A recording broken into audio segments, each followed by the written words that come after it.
Everyone saw her as the golden one, sweet, perfect, innocent. But behind closed doors, my sister was weaving a web of lies that would destroy everything I loved. I used to think I knew what loyalty looked like. Family first.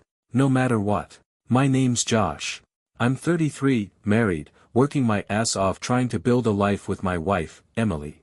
We've been together 8 years. Married for 4. I thought we had a solid thing. I thought we were building something real.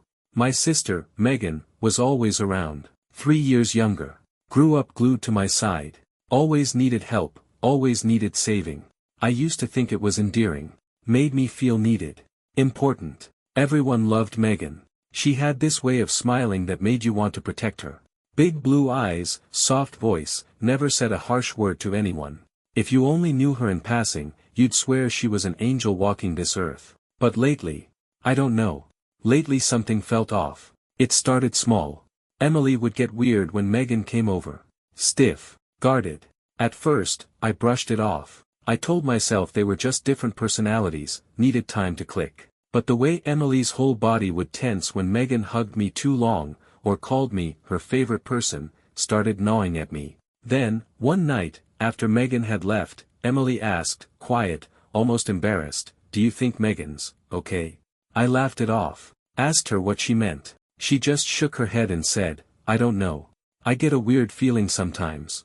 I kissed her forehead and told her she was overthinking it. God, if I could go back to that night and listen. Because the first real crack showed a few weeks later. Emily's phone buzzed while she was in the shower. I wasn't snooping. It lit up on the nightstand. A text from Megan. "Just be honest with him. You owe him that much." My stomach dropped. I froze, hand halfway to the phone, like touching it would make it worse. I told myself it was probably about something stupid. Maybe Emily had broken something of mine, or lost a receipt for something expensive. Something innocent. Still, when Emily came back, I couldn't help it. I asked, careful, casual, "Hey, what's Megan texting about?" She blinked, towel wrapped around her hair, a little too still. Then she laughed, a short, fake sound that made my chest tighten. She said, "Oh, just girl stuff. You wouldn't care." I wanted to believe her. I did believe her. I shoved that uneasy feeling so deep down I barely felt it anymore. The next hit came harder. We had this group barbecue at my parents' house. Megan was there, obviously. She clung to me like she always did, but something about it felt performative. Like she wanted people to see how close we were. She kept making little comments about remembering the old days, and how nobody would ever come between us. I laughed it off, played along. But when I glanced at Emily, her face was stone. Later that night, when we were alone, Emily said, voice shaking, "I think Megan hates me." I told her she was being dramatic. I told her Megan loved her. And then, like she'd been holding it in for months, Emily snapped, "Josh, she's trying to ruin us. You're just too blind to see it." I stared at her, stunned. My brain couldn't even process it. Megan? My baby sister. Sweet, innocent Megan. I asked Emily what the hell she meant. She just shook her head, like she couldn't even find the words. I should have pressed. I should have demanded answers. But I was so sure, that Megan would never do anything to hurt me. I went to bed angry that night. Angry at Emily. Angry that she'd even suggested. And that's exactly how Megan wanted it. It wasn't until a week later that everything blew wide open. Emily left her laptop open on the kitchen counter. I wasn't snooping. I swear to God I wasn't. But her email was up, and a subject line caught my eye like a gut punch.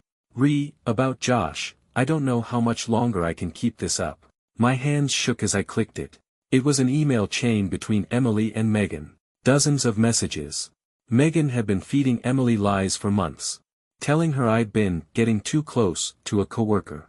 That I talked about leaving when I was drunk. That I'd said I felt trapped. All of it complete bullshit. But Megan made it sound so convincing. So casual. So believable. Planting little seeds of doubt. Watching them grow. And Emily, God, Emily had believed her. She'd been pulling away from me, doubting me, because she thought she was preparing herself for the inevitable. Because of Megan. Because the girl everyone thought was pure and perfect had been poisoning the one thing in my life that made sense. And I had let her. I sat there, staring at that screen, feeling like the floor had been ripped out from under me. My hands balled into fists. My heart hammered in my ears. I had no idea what to do. But I knew one thing for sure.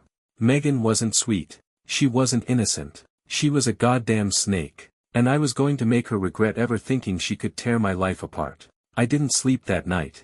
I just lay there in the dark, staring at the ceiling, feeling this rage I didn't even know I was capable of.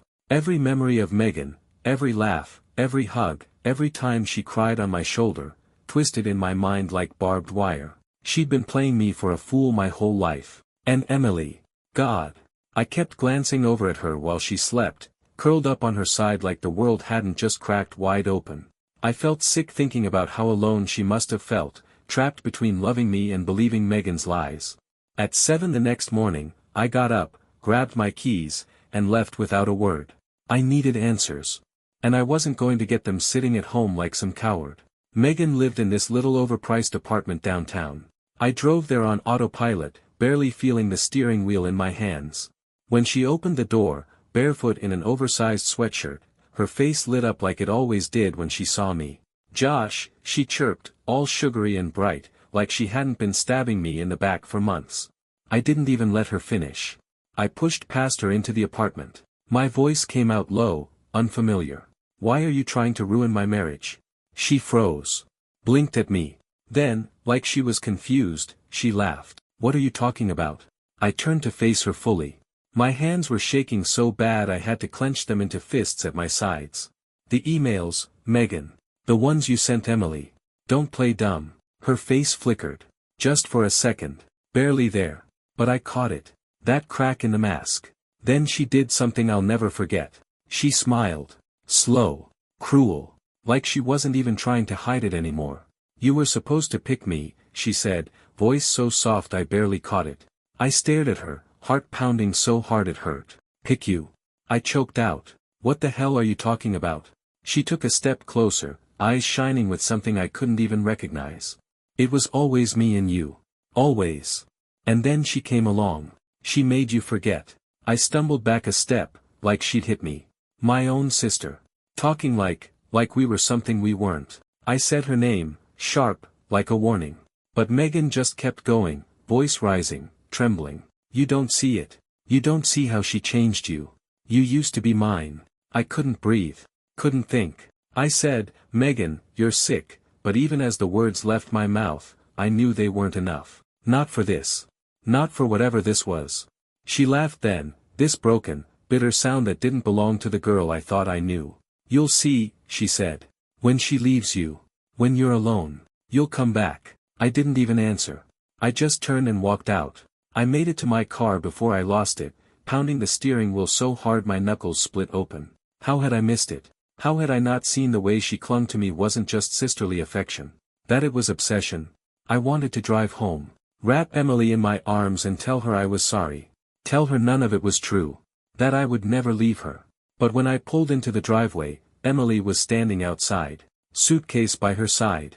She wasn't crying. She wasn't yelling. She just looked, tired. Broken in a way I had never seen before. My stomach dropped. I got out, heart hammering against my ribs. "Emily." She cut me off, voice raw. "I can't do this anymore, Josh. I can't." I rushed toward her. "Please, listen to me. Megan's been lying. I can prove it. I have the emails." I confronted her. Emily shook her head, tears finally spilling over. "It's not just Megan. It's everything. I don't even know what's real anymore." I reached for her hand. She pulled away like I'd burned her. "I love you," I said, desperate, choking on it. "Please, Em.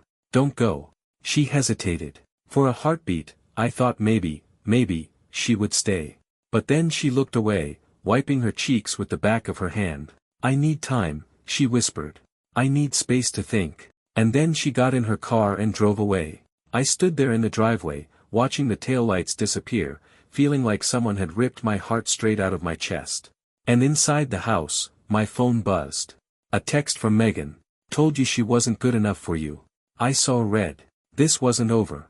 Not even close. I didn't go inside. I couldn't. The house felt like a tomb. Every room heavy with the ghosts of what I'd just lost. I sat on the front step instead, staring at nothing, phone still in my hand. Megan's text burning a hole through me. Told you she wasn't good enough for you. I wanted to throw the phone across the yard. Smash it into 1,000 pieces. But I needed it. Because now I had a new mission. Expose Megan.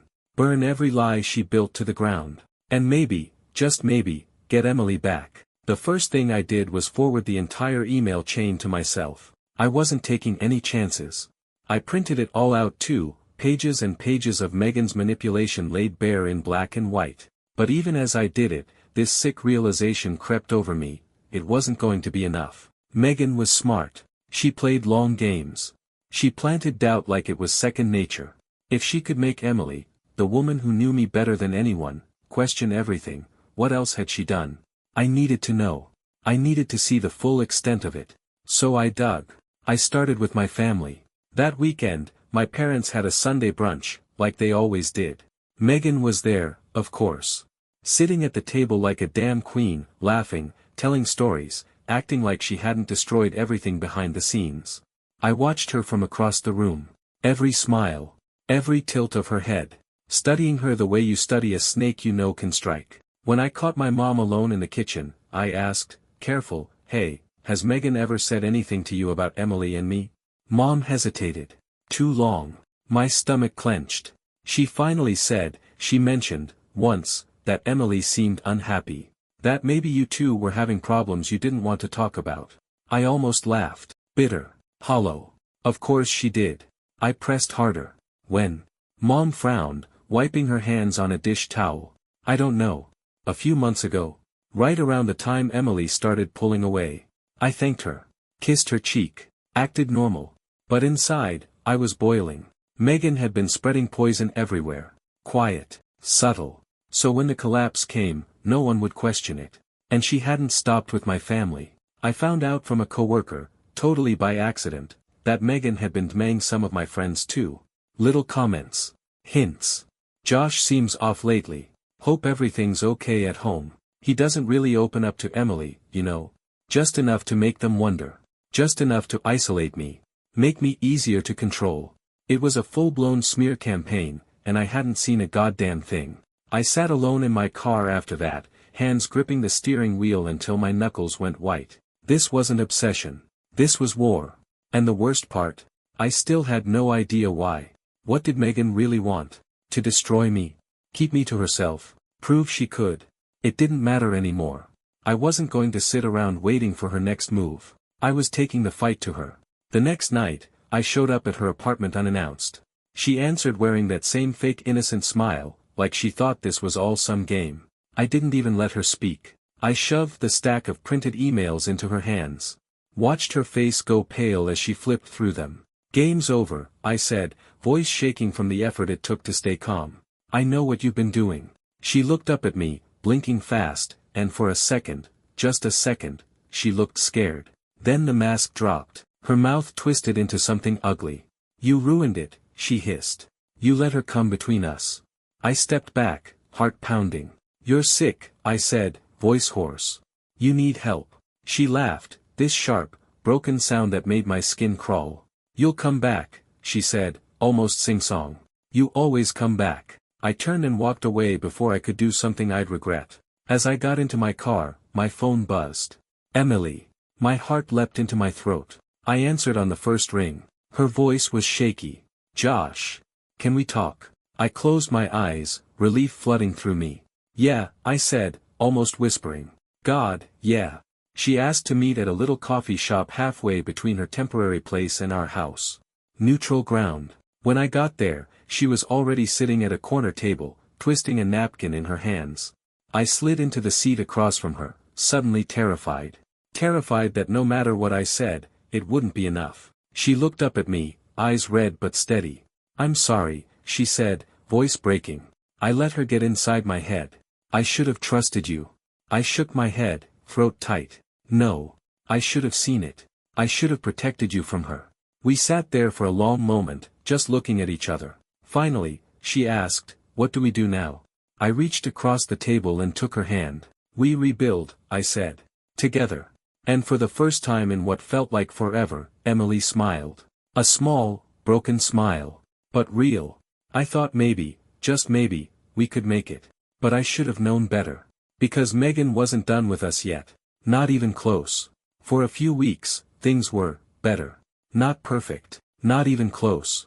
Emily moved back in, but there was this constant tension between us, like we were both holding our breath, waiting for the next aftershock. We agreed, no more contact with Megan. Blocked her everywhere. Changed our numbers. Made it clear to my family that she was not welcome around us anymore. At first, it felt like we were taking our life back. But Megan didn't need a phone to get inside our heads.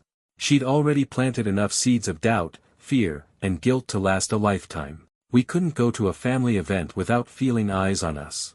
Little comments would slip through from my mom, from cousins. Megan's not doing well, they'd say. She misses you. She's heartbroken. Like I was the villain here. Like I had betrayed her. It ate at me. More than I wanted to admit. But I stayed focused. On Emily. On us. Until the night Megan showed up at our house.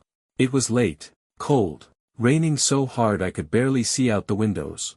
Emily was upstairs, getting ready for bed.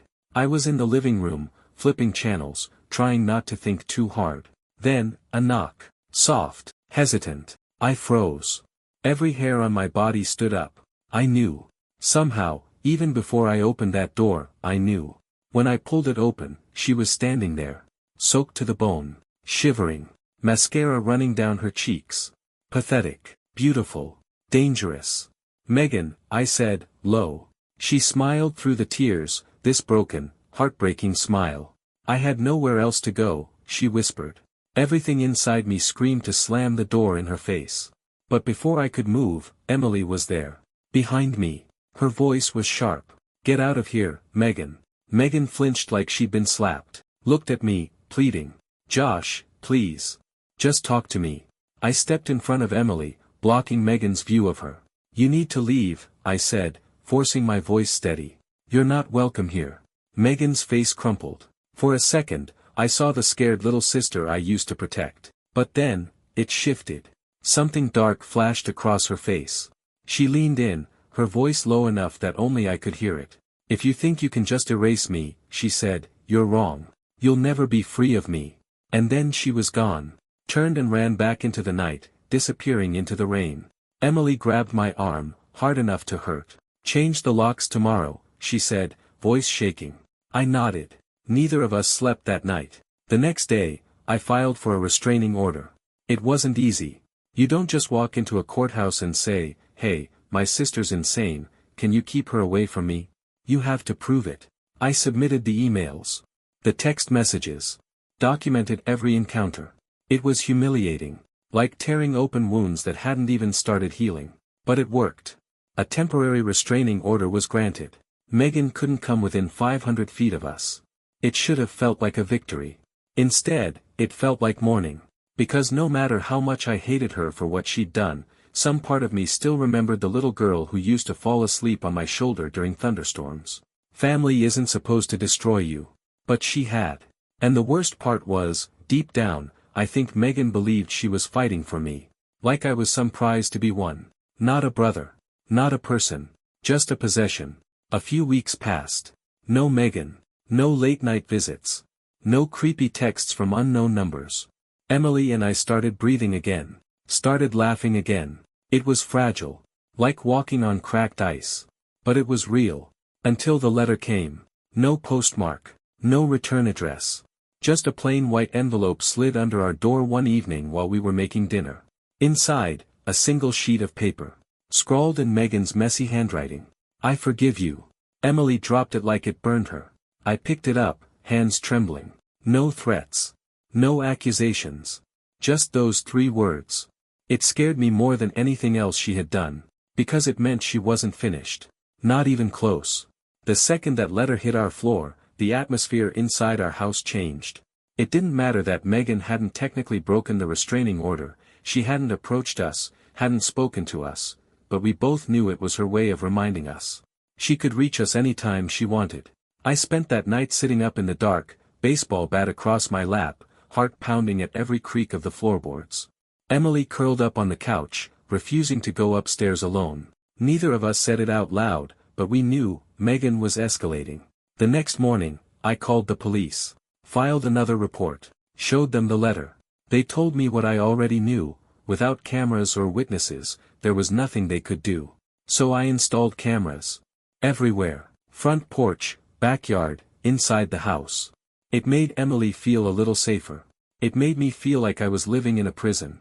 Weeks passed. Nothing. And just when I started to think maybe Megan had moved on, we got the second letter. This time it was slipped under my windshield wiper at work. Same messy handwriting. "You're making a mistake. You belong with me." I showed it to my boss, who was immediately concerned, helped me file a workplace harassment claim, told me to take some time off. So I did. Emily and I packed up and drove 3 states away to stay with a friend of hers. Somewhere Megan didn't know. For a little while, it almost felt normal. We walked by the beach. Talked for hours. Started imagining a life where Megan didn't exist. But trauma's funny like that. Even when the danger isn't in the room, it echoes. Emily would flinch when her phone buzzed. I'd wake up in cold sweats, heart pounding, certain someone was standing at the foot of the bed. Megan wasn't there. But she still owned us. We stayed away for almost 2 months. When we came back, the house was intact. No broken windows. No spray-painted threats. It was almost disappointing, in a sick way. Like the final blow hadn't fallen yet. We tried to settle back in. Tried to believe we could have a normal life again. And for a few months, it almost worked. Until the email came. Not to me. Not to Emily. To everyone else. My family. My co-workers. Mutual friends. A long, rambling manifesto from a throwaway account. Accusing me of things so vile, so deranged, I could barely get through reading it. That I had abused Megan. That I had controlled her. That Emily was my co-conspirator. Complete fiction. But when you spread filth wide enough, some of it sticks. I spent days fielding calls. Explaining. Defending myself. Watching people's faces shift, some into sympathy, others into barely concealed doubt. Because once a story is out there, you can never fully scrub it clean. Megan knew that. It was her last move. If she couldn't have me, she'd destroy me. And she almost did. It's been a year now. Emily and I moved. New city. New jobs. New numbers. We cut ties with almost everyone who didn't stand by us. Some days, it feels like we're starting over. Other days, it feels like we're just survivors. Shells of who we used to be. I haven't heard from Megan since the email blast. Last I heard, she's living somewhere across the country, burning new bridges. I don't hate her anymore. That's the sickest part. I feel sorry for her. For whatever black hole inside her made her think love meant possession. But I'll never forgive her. She didn't just break my trust. She took a knife to the heart of everything good in my life and smiled while she twisted it. And the worst scars? They're the ones you can't see. The way I flinch when the doorbell rings at night. The way Emily locks the bedroom door now, even though she knows it's pointless. The way I second-guess every good thing, waiting for it to turn rotten. That's what betrayal does. It doesn't just hurt. It rewires you. It turns you into someone you don't even recognize. And if you're lucky, if you're really lucky, you find someone willing to pick through the wreckage with you. Someone who says, I know you're broken. I am too. But we're still here. Emily's that person for me. And God help anyone who ever tries to take her away again.